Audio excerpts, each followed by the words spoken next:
పడుతుంది. వాళ్ళు టీఆర్ఎస్ ప్రభుత్వం పెట్టిన రైతు బంధు పథకం ఏమో బడా భూస్వాములకి వారికి ఉపయోగపడింది, కానీ సన్న రైతులకు చిన్న రైతులకు అది ఉపయోగపడలేదు. కానీ మేము పెట్టిన రైతు భరోసా పథకం వల్ల చిన్న రైతులు మరియు సన్న రైతులకు ఉపయోగపడుతుంది. అధ్యక్ష,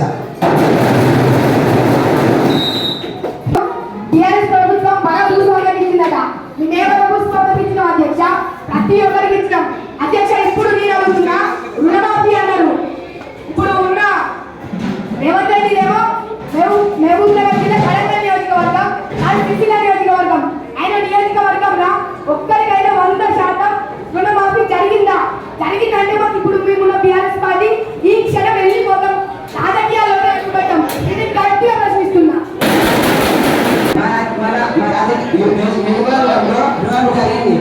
ఆ వారేమో కూర్చొని వేసుకుంటారు, మాకేమో వాళ్ళు తెలియదు. అది చూడడానికి రుణమాఫీ జరిగిందో లేదు. మేము మొదటి దశలో 50,000 రుణమాఫీ చేశాము, 2వ దశలో 1 లక్ష రుణమాఫీ చేశాము, 3వ దశలో 2 లక్షల రుణమాఫీ చేశాము. అధ్యక్ష, స్పీకర్ వెంబడలో 15 నుంచి 16 గోమాతలు చనిపోయినాయి. మరి వీటికి ప్రభుత్వం ఏం సమాధానం ఇస్తుంది?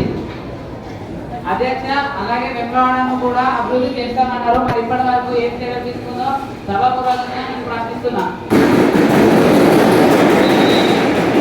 ఈ ప్రశ్నకు సంబంధించిన డిప్యూటీ సీఎం విజయకృష్ణ గారు సమాధానం ఇవ్వండి. అధ్యక్ష, గోశాల డబ్బు అనేది పోయినసారి ప్రభుత్వం చేసిన వారి మేము మంచిగా ఆలోచించి ఈసారి 302 గోశాలలో కట్టిస్తున్నాము. అందులో మంచి సౌకర్యాలు కల్పిస్తున్నాము. అలాగే విమలా డెవలప్మెంట్ అనేది BTDP ద్వారా 330 లక్షల కోట్లు ఫ్యాక్టరీ పని కోసం ఖర్చు చేశాము. మొదటి దశలో 75 కోట్లు అందించాము. దివాళీ మొత్తం పనులు 18,000 నుంచి 14,000 వరకు పూర్తి అవుతాయని హామీస్తున్నాను. అధ్యక్ష, ఇప్పటికే వాళ్ళు వచ్చి 2 సంవత్సరాలు అవుతుంది, ఇంకా 18 నెలల్లో వేస్తా అంటారు. ఇంకెప్పుడు చేస్తారు? ఈ దొంగ మాటలు చెప్పి ప్రజల్ని మోసం చేయడం ఎందుకు? అధ్యక్ష, మేమేమి దొంగమాటలు చెప్తేనేమో ఏ ప్రజల మోసం చేస్తారేమో. ఆల్రెడీ ఇప్పుడు విమలాడలో రోడ్ల పని నిర్వహిస్తున్నాము. విమలా డెవలప్మెంట్ అవుతుంది. అధ్యక్ష, డిప్యూటీ సీఎం దొంగ మాటలు చెప్తారేమంటారు? వాళ్ళు వచ్చిన కొత్తలు ఏమన్నారు అధ్యక్ష? 6 గ్యారెంటీలు ఇచ్చి మేము 100 రోజుల్లో పూర్తి చేస్తాం, చేయకపోతే తొడవసుకుంటాం, మెడవసుకుంటాం అని మాటలు చెప్పారు కదా అధ్యక్ష. ఏం పూర్తి చేసింది అధ్యక్ష? వాళ్ళు 6 గ్యారెంటీలు పూర్తయినా ఏం పూర్తి చేసిన అధ్యక్ష? ప్రతి మహిళకి 2,500 పింఛన్ ఇస్తాను ఇచ్చిన అధ్యక్ష. ఏ మహిళ మంది వచ్చారు ఎప్పుడు కూడా డిప్యూటీ సీఎం గారిని చెప్పుకోగలరు అధ్యక్ష ఒకసారి? అధ్యక్ష, మేము దొంగమాటలు మాట్లాడుతుంటే మేము 6 గంటలకు పూర్తి చేస్తున్నాము. మెల్లమెల్లగా వారి దేశం వచ్చినప్పుడే 70,000 కోట్ల అప్పు నుంచి 6 లక్షల కోట్ల అప్పు చేశారు. వారి వల్ల మా ఆర్థిక పరిస్థితి దెబ్బతింది. అందువల్ల మేము వారికి కొంచెం అన్ని తెలుస్తున్నాము. ఆ పింఛన్ 20,000 పింఛన్ అయితే వాళ్ళు ఉన్నప్పుడు 20,000 పింఛన్ ఇచ్చారు. అప్పుడు దానివల్ల మాకు అందరు పింఛన్ అవుతుంది. దానికి అనర్హులు కూడా పింఛన్ తీసుకుంటున్నారు. ఇప్పుడు అక్కడ ప్రజాపక్షంగా ఓన్లీ అరుగున పేరు తీసుకొని వాళ్ళకి పింఛన్ అనేది చూస్తాం. అధ్యక్ష, ఇప్పుడు మేము పింఛన్ అందజేస్తాం. తోడు మాటిస్తున్న అధ్యక్ష. నేను ఇప్పుడు టీఆర్ఎస్ రాష్ట్రం వాళ్ళ పార్టీ ఇచ్చిన అప్పులతో ఇచ్చిందంట. మరి మన ఇప్పుడున్న ముఖ్యమంత్రి తెలిసిన అధ్యక్ష టీఆర్ఎస్ వాళ్ళు అప్పు చేసిందని తెలుసు. తెలిసినాక కూడా మేము ఆ అప్పు కట్టుకోవడం కూడా తెలుసు కదా అధ్యక్ష. తెలిసినాక కూడా 6 గ్యారెంటీలు 100 రోజుల్లో పూర్తి చేస్తాం, 100 రోజుల్లో పూర్తి చేసుకున్నాం, తొడగొసుకుంటాం, మెడగొసుకున్నాం అని ఆ మాటలు ఇవ్వద్దు. అందరికీ హామీ కూడా ఇవ్వద్దు అధ్యక్ష. వాళ్ళేమో వీళ్ళని నమ్మి ఓటేస్తారు, మళ్ళీ వీళ్ళ ఆస్తికి దొంగ మాటలు నిరూపించారు అధ్యక్ష. ఇవన్నీ తెలిసినప్పుడు హామీ ఇవ్వద్దు, మాటలు ఓడకూడదు అధ్యక్ష. అధ్యక్ష, మేమైతే తోడ మెడ వస్తున్నామని మా అన్నే కాలేదు.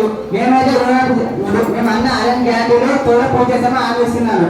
వాళ్ళు చేసే వాళ్ళ అప్పు పోయినసారి ప్రభుత్వాలు వాళ్ళు ఎంతో 10,000 సంవత్సరాలు పాలన చేసారు. ఆ పాలన వాళ్ళు ఏం చేసారు? అప్పుడు తప్ప మీకు ఏం చేయలేదు. అధ్యక్ష, భర్తీ దవాఖానలో వైద్యులు అవసరాలు కొరత ఉన్నందున ప్రజలందరూ ప్రైవేటు ఆసుపత్రులకు వెళ్ళారు. దీనిని చూడిగా ప్రభుత్వాన్ని ప్రశ్నిస్తున్నాం. ఈ ప్రశ్నకు సంబంధించిన అధ్యక్ష, బస్తీ దవాఖానను మెరుగుపరచడంలో శాంతిక మరియు మానవ వనరులను కోరుతూ ప్రశ్నిస్తున్నాము. ఔషధాల సరఫరా కోసం ప్రత్యేక బడ్జెట్ కేటాయిస్తాం అధ్యక్ష.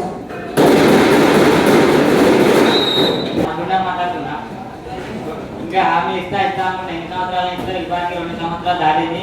ఇంకా మన రేవంత్ రెడ్డి గారు అసలు రాజకీయాల్లోకి ఎందుకు వచ్చారు? పరిపాలించడానికి లేకపోతే ప్రజలకు చూసుకోవడానికి. అధ్యక్ష మేము అడుగుతున్నాము, మేము ఏం దోసుకున్నాం సొమ్ములు? మేము అందరికీ సమానమే రాసుకున్నాం. మాకు అన్ని ఇచ్చినాం. మేము 6 గ్యారెంటీలతో వచ్చినాం. అవన్నీ తీసుకుంటే ఇస్తున్నాం మేము అధ్యక్ష. మేమేం సొమ్ము దోసుకున్నామో మీరు చెప్పాలి. ఇక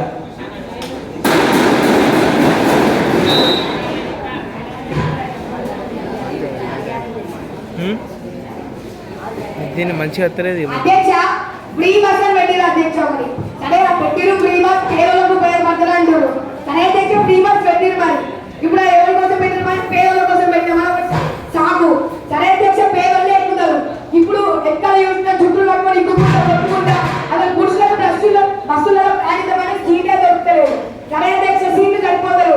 ప్రయాణం చేయగానే పరిగిస్తే కొట్టుకోగానే లేకపోతే పే సరిపోక ఎవరైనా పేద అమ్మాయి ఎవరైనా పై రన్నింగ్ బస్సకి కింద పడతారు. ప్రాణ నష్టం అవుతుంది.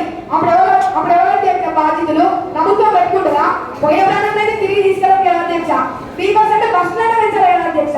బస్సులు ఎప్పుడు పెంచుతారు? మరి ప్రాణం నష్టమయ్యాక ఇద్దరు చూసుకుంటూ కూర్చుంటారు. ప్రభుత్వం నాకు అర్థమవుతుంది. ఇలా చాలా కూడా ఎందుకు ఇస్తారు అధ్యక్ష హామీలన్నీ?